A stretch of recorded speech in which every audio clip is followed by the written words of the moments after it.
الفرس، البقرة، الكلب، والقط. إذن يا صغاري لنذكر حيوانات أخرى تعرفونها: أسد، ذئب، أرنب. هل هذه الحيوانات تعيش مع الإنسان؟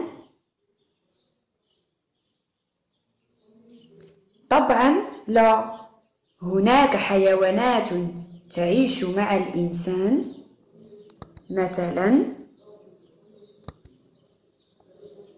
فرس، بقرة، كلب، قط. إذن نسمي هذه الحيوانات بحيوانات أليفة، تسمى حيوانات أليفة. وهناك حيوانات أخرى لا تعيش عادة مع الإنسان، وتعيش في أوساط أخرى كالغابة، مثلا الأسد، الذئب، الفيل. ونسميها حيوانات مفترسة أو متوحشة. إذن يا صغاري، وانطلاقا من كل ما سبق يمكن أن نكتب موضوعا حول هذه الحيوانات. الموضوع هو أصف حيوانا، والمهام المطلوبة هي إنتاج نص كتابي من 3 أو 4 جمل أصف فيه حيوانا من اختياري. لنعد مرة أخرى إلى الحيوانات التي تعرفنا عليها كالفرس والبقرة والأسد والفيل. كل حيوان من هذه الحيوانات له صفات تميزه عن غيره. فلنستعن بالخطاطة التالية لوصف آخر حيوان رأيناه، ألا وهو الفيل. ألاحظ بأن هذه الخطاطة تتكون من اسم الحيوان، مكان عيشه، نظامه الغذائي، بالإضافة إلى أشياء أخرى يمكنني أن أستعين بها لكي أصفه. كنموذج سنشتغل على صورة الفيل. أين يعيش الفيل؟ إذن اسم هذا الحيوان الفيل. وأين هو مكان عيشه؟ هو حيوان يعيش في الغابة. وماذا يأكل هذا الفيل؟ يأكل العشب. بماذا يتميز هذا الفيل؟ يتميز بأن له خرطوم طويل. إذن اسم الحيوان الفيل، مكان عيشه حيوان يعيش في الغابة، نظامه الغذائي يأكل العشب، ومن صفاته المميزة أن له خرطوم طويل. فنحصل بالتالي على نص نصف فيه الفيل كما يلي: الفيل حيوان يعيش في الغابة ويأكل العشب، إنه ضخم وله خرطوم طويل. والآن يا صغاري جاء دوركم لكتابة نص تصفون فيه حيوانا من اختياركم بالاعتماد على الخطاطة السابقة. أي يجب على كل واحد منكم أن يذكر اسم الحيوان الذي يريد أن يصفه، بالإضافة إلى أن يذكر مكان عيشه، ثم نظامه الغذائي، هل هو حيوان عاشب أم حيوان لاحم، وأيضا ذكر بعض صفاته المميزة. سأترك لكم 3 دقائق للتفكير وللإجابة عن موضوع حصتنا.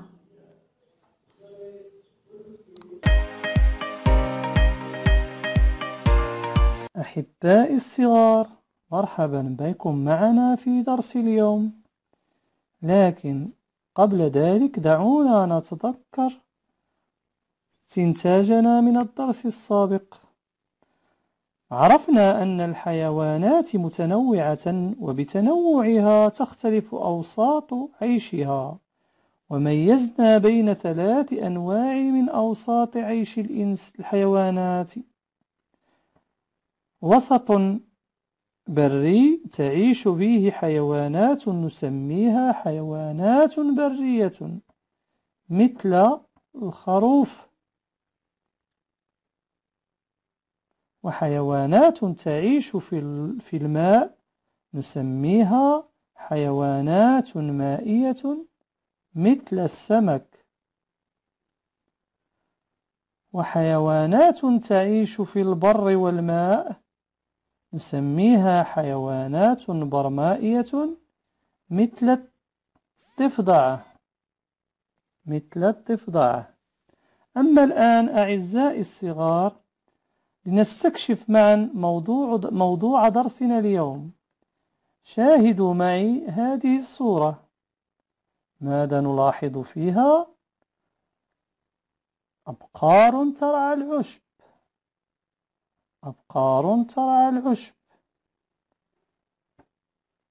البقرة تأكل العشب. وهذه الصورة: قنيتان تأكلان العشب. القنية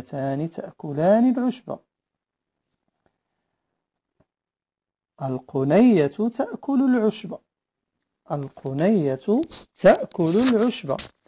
هل يختلف غذاء البقرة عن غذاء القنية؟ بالطبع لا، كلاهما عاشب. البقرة والقنية تأكلان العشب. إذن البقرة والقنية من الحيوانات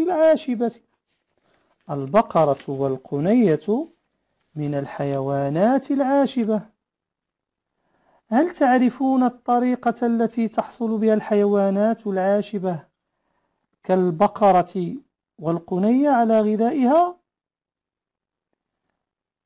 هذا هو موضوع درسنا اليوم. كيف يحصل حيوان عاشب على غذائه؟ كيف يحصل الحيوان العاشب على غذائه؟ تابعوا معي هذا الشريط ولننتبه جيدا. ركزوا جيدا. كيف تأكل القنية الجزر؟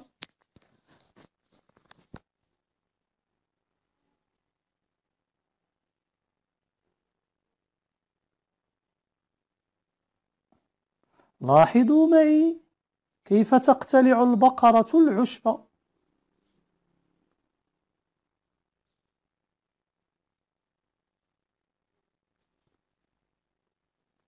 إذن بعد مشاهدتكم هذا المقطع، هل طريقة حصول القنية على العشب تشبه طريقة البقرة. هل طريقة حصول القنية على العشب تشبه طريقة البقرة؟ طبعا لا. في نظركم لماذا هذا الاختلاف؟ هل لأن البقرة أكبر حجما أم لأن لهما أسنان مختلفة؟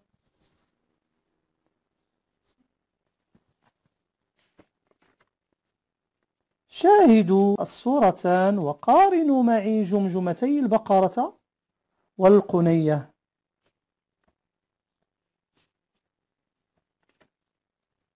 هذه جمجمة القنية وهذه جمجمة البقرة.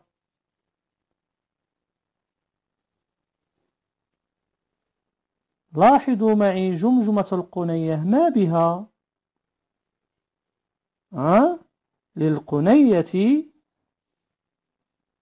قواطع حادة، للقنية قواطع حادة وطويلة. أما البقرة فلها كفة قرنية، لها كفة قرنية ولسان قوي. لنتحقق من فرضيتنا سننجز النشاط التالي. ألاحظ الرسم وأصل بخط الجمجمة بما يناسبها، ثم أملأ الفراغ بالكلمة المناسبة بلسانها بقواطعها. لاحظوا معي الصورة الأولى، إنها جمجمة البقرة، إنها جمجمة البقرة. أما الصورة الثانية فهي جمجمة القنية. البقرة حيوان له كفة قرنية يقتلع بها غذاءه. وبماذا تقدم القنية غذاءها؟ بالقواطع. القنية حيوان له قواطع يقدم غذاءه بها. إذن بماذا تقدم القنية غذاءها؟ بماذا تقدم القنية غذاءها؟ القنية تقدم غذاءها بقواطعها. القنية تقدم غذاءها بقواطعها. وماذا تستعمل البقرة لتقتلع العشب؟ البقرة تقتلع العشب بلسانها. البقرة تقتلع العشب بلسانها. إذن أحبائي الصغار، ماذا استنتجنا من درسنا اليوم؟ ماذا تستعمل البقرة لتحصل على غذائها؟ وماذا تستعمل القنية لفعل ذلك؟ تستعمل البقرة لسانها في غذائها، وتستعمل القنية قواطعها. أعيد: تستعمل البقرة لسانها في غذائها، وتستعمل القنية قواطعها. أعيد معي: تستعمل البقرة لسانها في غذائها، وتستعمل القنية قواطعها.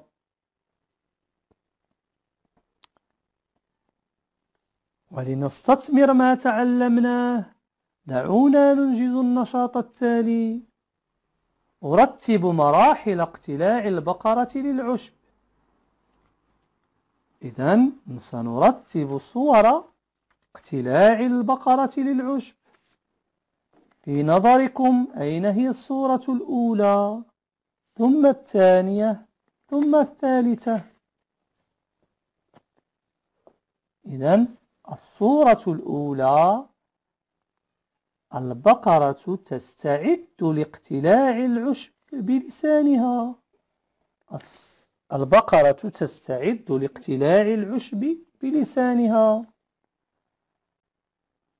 أما الصورة الثانية فالبقرة اقتلعت العشب بلسانها. البقرة تقتلع العشب بلسانها. أما الثالثة فعندما تضع البقرة العشب في فمها. البقرة تدخل العشب في فمها. كلمات مهمة: عاشب herbivore، عاشب herbivore.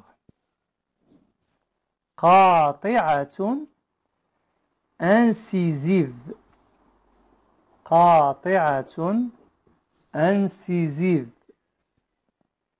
تكيف adaptation، تكيف adaptation. كفة قرنية باغ، كفة قرنية باغ. أعزائي الصغار، إلى اللقاء في درس قادم إن شاء الله.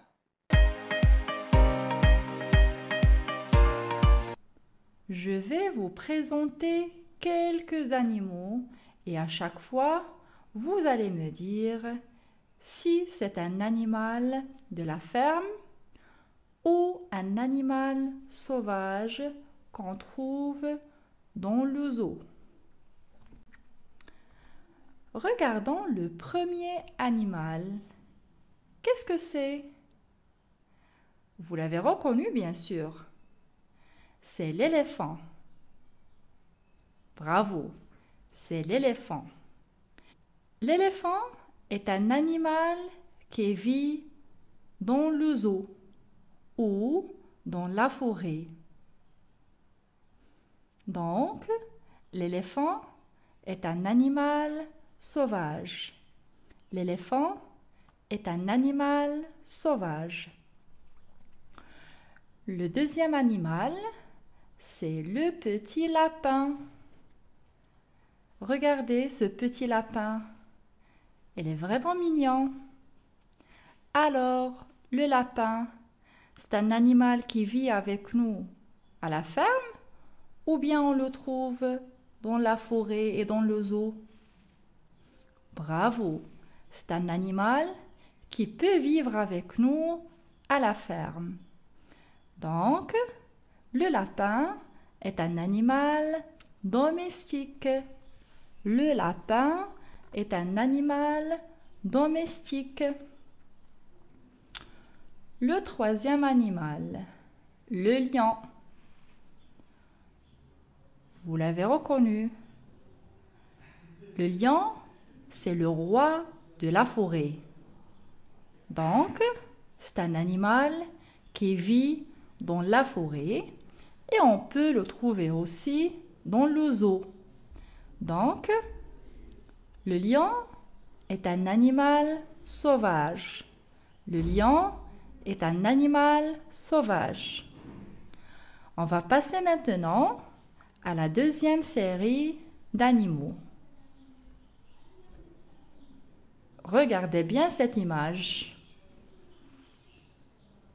Qui est cet animal? Vous le connaissez bien sûr. C'est le singe. C'est notre ami le singe. Alors le singe, est-ce que vous pouvez l'avoir avec vous dans la ferme? Bien sûr que non. Le singe, on le trouve dans le zoo et dans la forêt. Donc, le singe est un animal sauvage.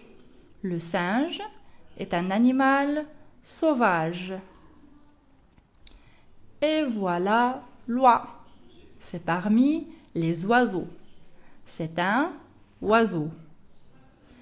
Alors, cet animal, est-ce qu'il vit avec nous dans la ferme ou bien on le trouve dans la forêt et dans le zoo?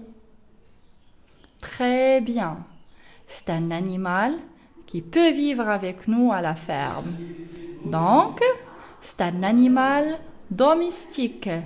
L'oie est un animal domestique. Et voilà, le petit chat. Il est doux, non?